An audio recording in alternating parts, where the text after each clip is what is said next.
Alors bonjour à tous, alors je ne suis ni prof de musique ni musicien professionnel. Je suis harmoniciste amateur et depuis quelque temps, au lieu de simplement vouloir jouer des morceaux, j'ai pour projet d'essayer de faire un peu autre chose et notamment de l'improvisation. Donc je me suis très vite rendu compte que pour se lancer dans ce domaine, il fallait avoir des bases harmoniques. Donc je me suis procuré le livre de Sébastien Charlier, Les bases harmoniques. Et bon, franchement, quand on n'a pas eu de formation musicale, qu'on a toujours joué par exemple de la guitare avec les tablatures ou même l'harmonica, c'est pas si évident que ça. Mais petit à petit, on commence à comprendre des choses. Alors moi, je fais cette vidéo, c'est parce que la plupart du temps, enfin dans les autres ouvrages que j'ai pu lire ou sur Internet, les explications sont données de forme circulaire. On a souvent des cercles qui vous montrent les degrés de la gamme, etc. Et donc c'est très pratique, c'est très employé. Et moi, de fil en aiguille, quand j'ai mis le nez dans ce livre, en fait, je me suis rendu compte que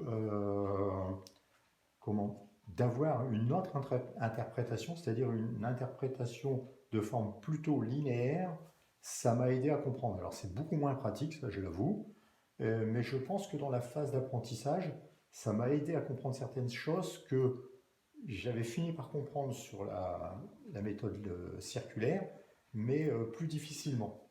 Et donc, je vous soumets aujourd'hui cette approche qui est un petit peu différente et qui est, à mon avis, uniquement utile dans les premiers temps de l'exploration de l'harmonie, donc de la formation des différentes gammes et aussi de la création des modes. Voilà.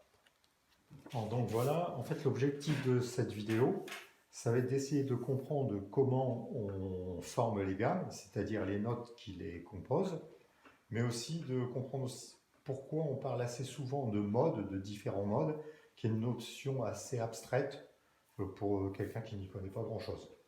Donc, alors, dans un premier temps, dans la musique occidentale, on a la possibilité de jouer 12 notes. Do, do dièse, ré, ré dièse, mi, fa, fa dièse, sol, sol dièse, la dièse, si, et après on a do à l'octave. Mais il faut savoir une chose qui est hyper importante, c'est que la création des gammes et ensuite la création des différents modes va se faire par rapport à la gamme de Do majeur, qui est en quelque sorte une sorte de référence absolue pour trouver le reste. Mais le nom des notes n'est pas la chose la plus importante. Ce qui est hyper important, c'est surtout les écarts qui existent entre les notes, c'est-à-dire les intervalles. Entre Do et Ré, on a un ton. Entre Ré et Mi, un ton. Entre Mi et Fa, un demi-ton. Entre Fa et Sol, un ton. Entre Sol et La, un ton. Entre La et Si, un ton. Et entre Si et Do à l'octave, un demi-ton. Donc on voit ici qu'on a une échelle des tons, des répartitions des tons et des demi-tons qui n'est pas uniforme. Et la façon de jouer les notes en suivant cette échelle va influencer toute la couleur que l'on va donner à la musique. Et c'est grâce à cette échelle de base que l'on va créer les premières gammes, c'est-à-dire que les gammes de Do, de Ré, de Mi, etc. vont se créer par rapport à cette échelle. On va voir ça plus en détail. C'est parti, on va voir ça plus en détail, comment trouver toutes les notes des autres gammes autres que la gamme de Do. Donc ici, comme je vous l'avais dit, la référence est notre gamme de Do, avec en dessous son échelle des intervalles. Au-dessus, j'ai rajouté des numéros, ça correspond au nom des notes. Le Do, le 1, c'est la fondamentale, le 2, la seconde, le 3, la tierce, le 4, la quarte, le 5, la quinte, la sixte, la septième, et à l'octave, c'est le 8, c'est l'octave. Et donc, en appliquant l'échelle qui est en dessous, c'est-à-dire les écarts entre les tons et les demi-tons, en changeant à chaque fois la fondamentale, on est censé trouver toutes les autres gammes dans, dans le mode majeur. Alors, ça paraît plus simple enfin, ça paraît simple, mais c'est pas si évident que ça. Et on va voir ce qui est souvent utilisé pour se permettre de trouver ces notes. On en avait parlé tout à l'heure. Souvent, ce qui est utilisé pour trouver les notes d'une gamme, etc., c'est une représentation circulaire. Du coup, ici, j'ai fait un montage. Ça, c'est un bouchon de bouteille de lait. Ici, on a toutes les notes possibles sur le disque qui bouge. Et derrière, on a toutes les possibilités d'emplacement des notes. Alors ici, j'ai repéré par des points rouges ce que l'on avait présenté sur la gamme, c'est-à-dire la fondamentale, la seconde, la tierce, la quarte, la quinte, la sixte et la septième. Parce que pour chacune des gammes, on va devoir trouver ces notes. Donc si on utilise cet appareil et qu'on veut trouver les notes de la gamme de Do, bien sûr on va trouver les notes qu'on a marquées sur le papier. Do pour la fondamentale, Ré pour la seconde, Mi pour la tierce, Fa pour la quinte, Sol pour la quarte, Sol pour la quinte, Sixte c'est le La, et la septième c'est le Si.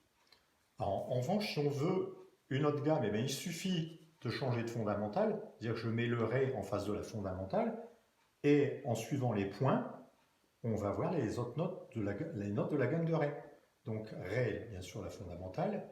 La seconde, c'est le Mi. La tierce, c'est Fa dièse. La quarte, Sol. La quinte, c'est le La. La sixte, c'est le Si.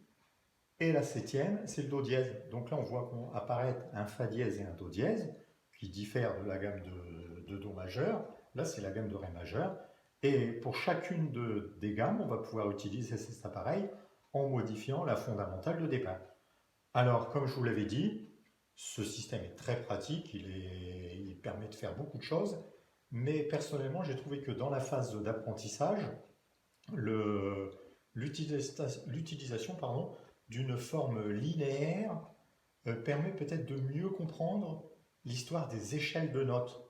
Et ça sera très intéressant aussi pour les modes après. Donc on voit ça maintenant. Le vif du sujet de la représentation linéaire, c'est-à-dire que les notes Do, Do dièse, Ré, Ré dièse, etc., au lieu de les mettre sur un cercle, je les ai mises en ligne, et à partir de ci, je repars. Bon, on pourrait continuer comme une frise chronologique éternellement, mais ça nous suffit pour avoir toutes les notes de la gamme. Et ensuite, on a parlé d'échelle, et regardez, ça ressemble bien à une échelle, sauf que quand je la retourne, ici j'ai indiqué que c'était l'échelle du mode de Do, donc du mode majeur, et j'ai placé des fenêtres aux endroits où doivent apparaître les notes. Donc si je me mets sur Do, on a Do, Ré, Mi, Fa qui se touchent, Sol, La, Si, et puis après on aurait Do qui toucherait ici. Donc on va retrouver les intervalles, et ça nous permet de trouver n'importe quelle gamme. Donc ici, on a vu que la gamme de Do, on la retrouvait bien. Si je veux avoir ma gamme de Ré,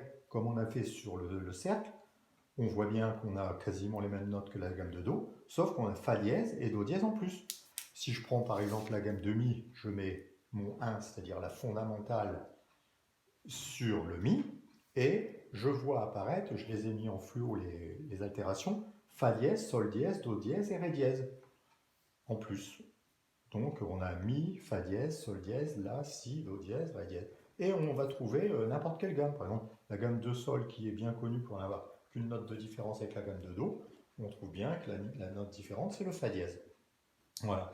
Donc là on a vraiment l'échelle qui est invariable, et on voit bien que cette échelle, en se déplaçant de fondamentale en fondamentale, permet de changer les notes et d'avoir des gammes différentes. Alors ici, je vous fais un gros plan sur la bande de papier qui représente toutes les notes de la gamme chromatique de manière linéaire et non pas circulaire, comme sur les disques qui permettaient de trouver les gammes.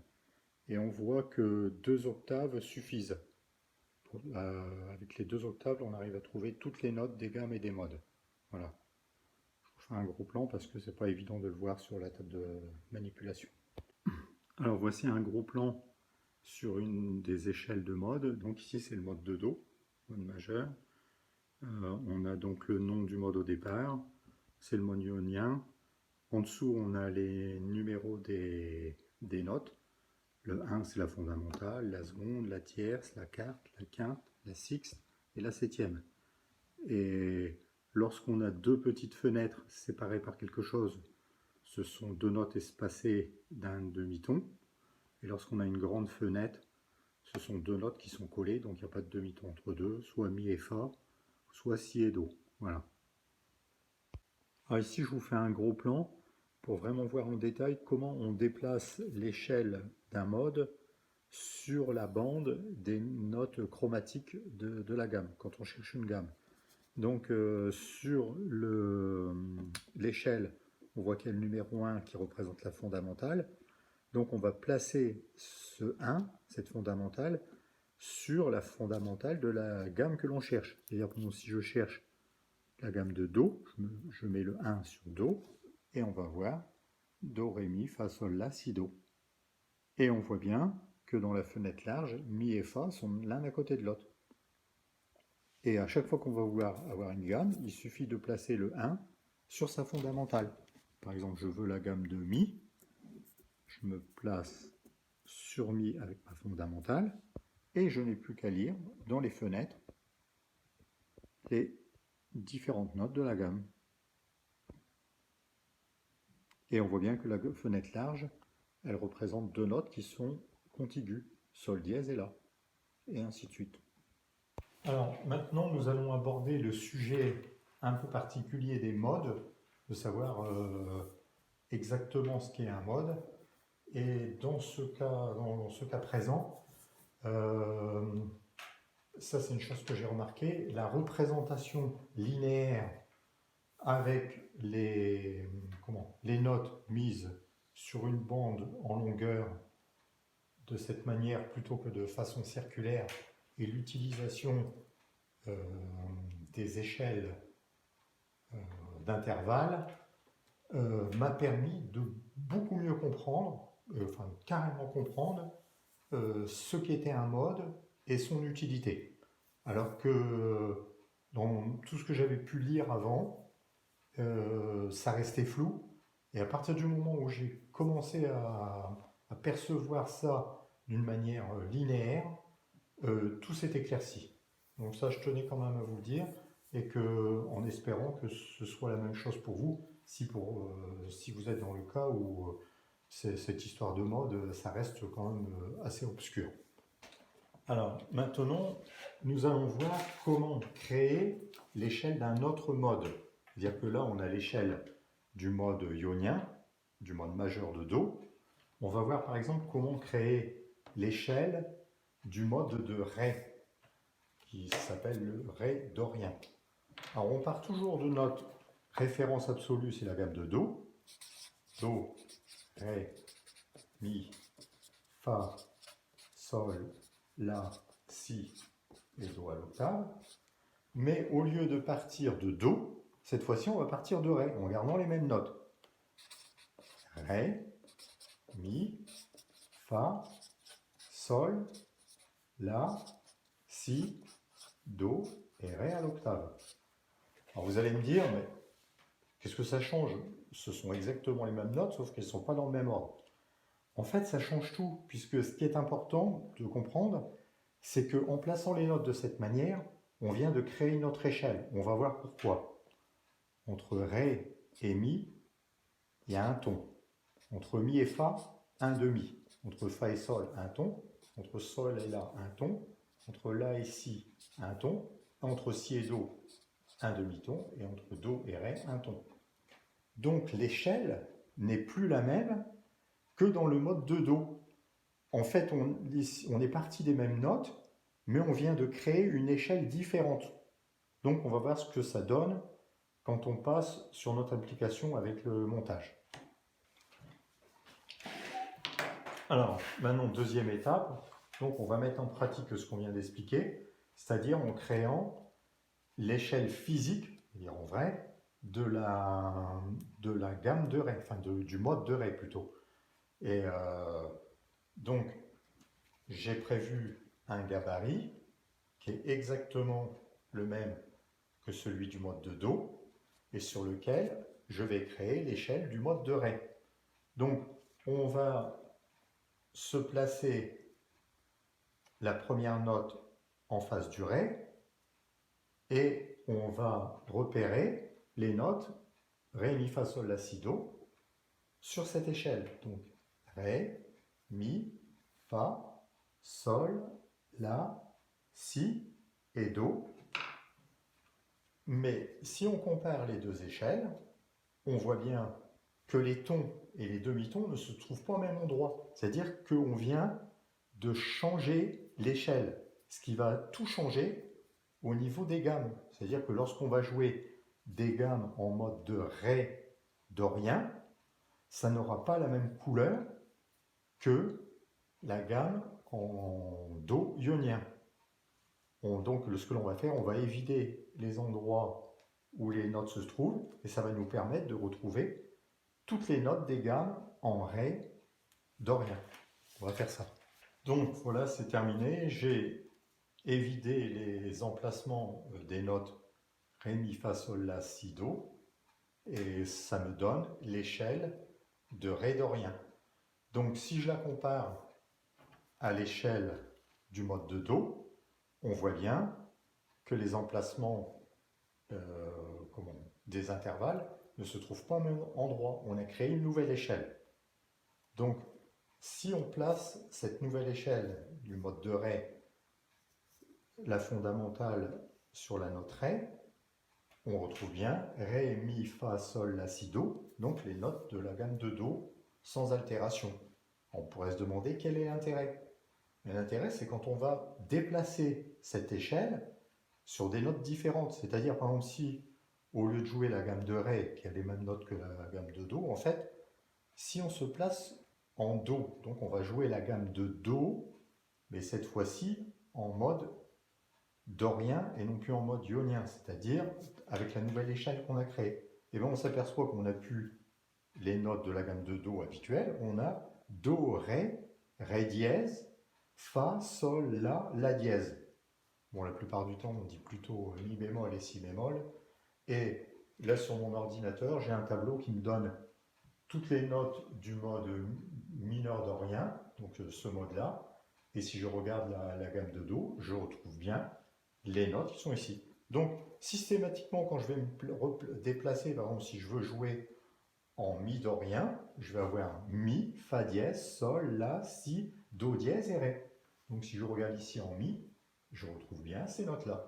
Donc cette nouvelle échelle va me permettre de retrouver toutes les notes du mode de Ré dorien. Voilà. Et qui va créer une autre couleur que le mode de Do.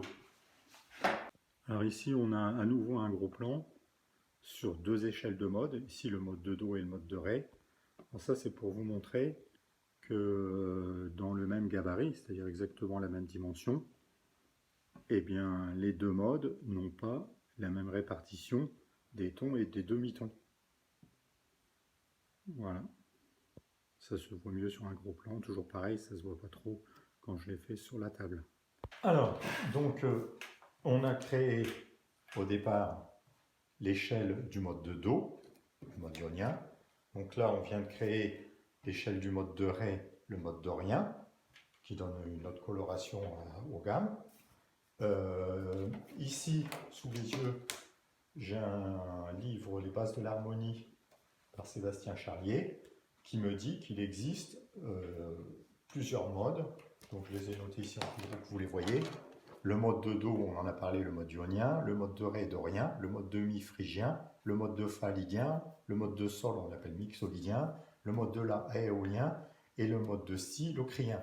Ça veut dire que pour chacun de ces modes, on pourrait refaire la même manipulation, c'est-à-dire créer l'échelle correspondant au mode qui va nous permettre de retrouver toutes les gammes et de voir que l'échelle change les notes à l'intérieur de la gamme et donne d'autres colorations aux interprétations de ces gammes. Alors, on ne va pas le faire ici pour tous les modes, mais on va aller voir un petit peu ce qui se passe dans le mode aéolien qui va nous intéresser tout particulièrement. maintenant, nous allons voir ce qui se passe pour le mode aérolien. Et après, je vous dirai pourquoi j'ai choisi ce mode. Donc, le mode aérolien, si on regarde dans la liste des modes que je vous ai montré tout à l'heure, c'est le mode qui part de la note La. Donc, on va écrire les notes à partir de La, donc à partir de Do, comme dans la gamme de Do majeur. On va écrire La, Si, Do, Ré, Mi, Fa, Sol, et on aura La à l'octave. Alors, on va faire comme tout à l'heure, je vais prendre un gabarit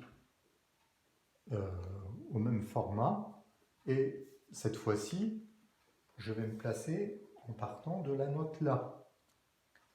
Et du coup, je vais repérer toutes les notes de la gamme de Do à partir du La. Donc on a, comme on vient de le faire là sur la feuille de papier, La, Si, Do, Ré, Mi, Fa, Sol.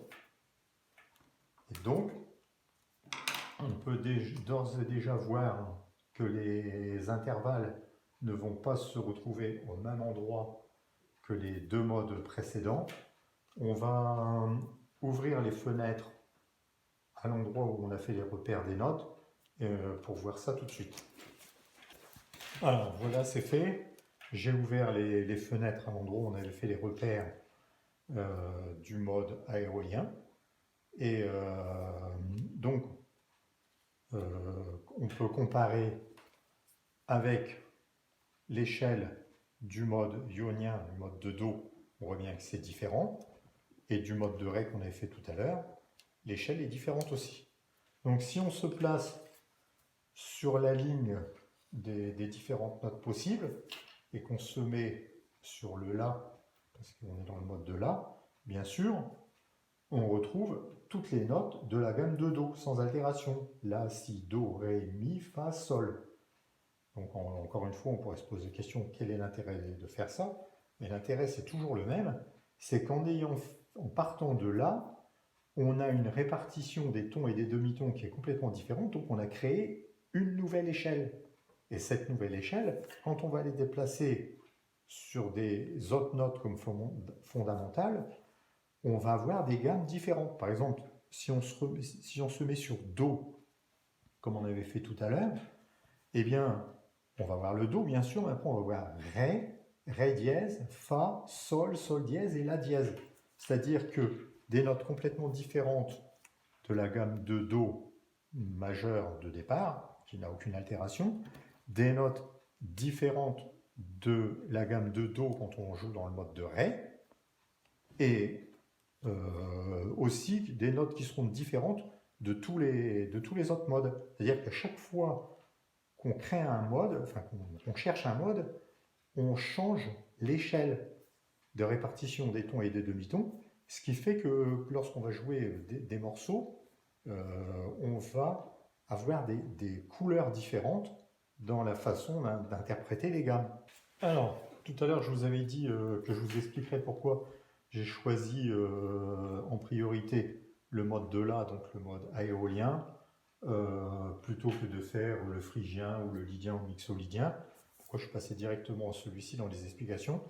Ben, c'est tout simplement que, un peu comme tout à l'heure, enfin, quand on a débuté ce travail, et qu'on était dans le mode de Do, et bien la plupart du temps, enfin pratiquement tout le temps, quand on joue dans ce mode-là, on dit rarement je joue en mode ionien ou en mode de Do. La plupart du temps, on dit je joue je joue en majeur.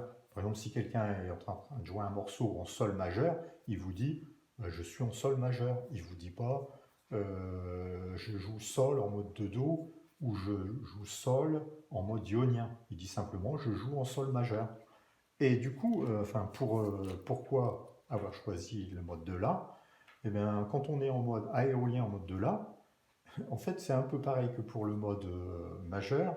On est dans une gamme dont on parle souvent. Le mode aérolien, c'est tout simplement la gamme mineure naturelle.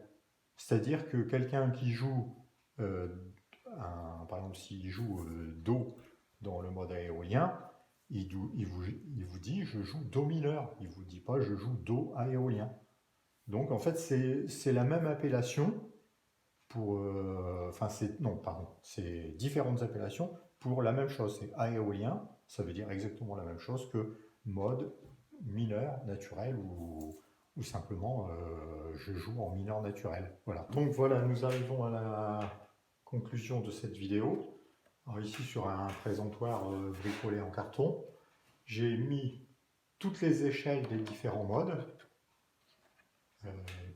J'ai fait ce que je n'avais pas présenté tout à l'heure. Donc on a Do, Ré, Mi, Fa, Sol, La, Si. On a les différents modes. Et la chose que l'on peut se rendre compte, c'est que chaque mode a créé une échelle différente. C'est-à-dire que les intervalles entre les notes sont différents pour chaque échelle. Et c'est ça qu'il faut bien comprendre, c'est que quand on utilise un mode, en fait, on utilise une échelle d'intervalles différents. Même si quand on utilise le mode, enfin quand on crée le mode au départ, on a le sentiment de n'avoir que des notes de la gamme de Do majeur. Par exemple, je vais prendre un mode qu'on n'avait pas utilisé, je prends le mode de Mi.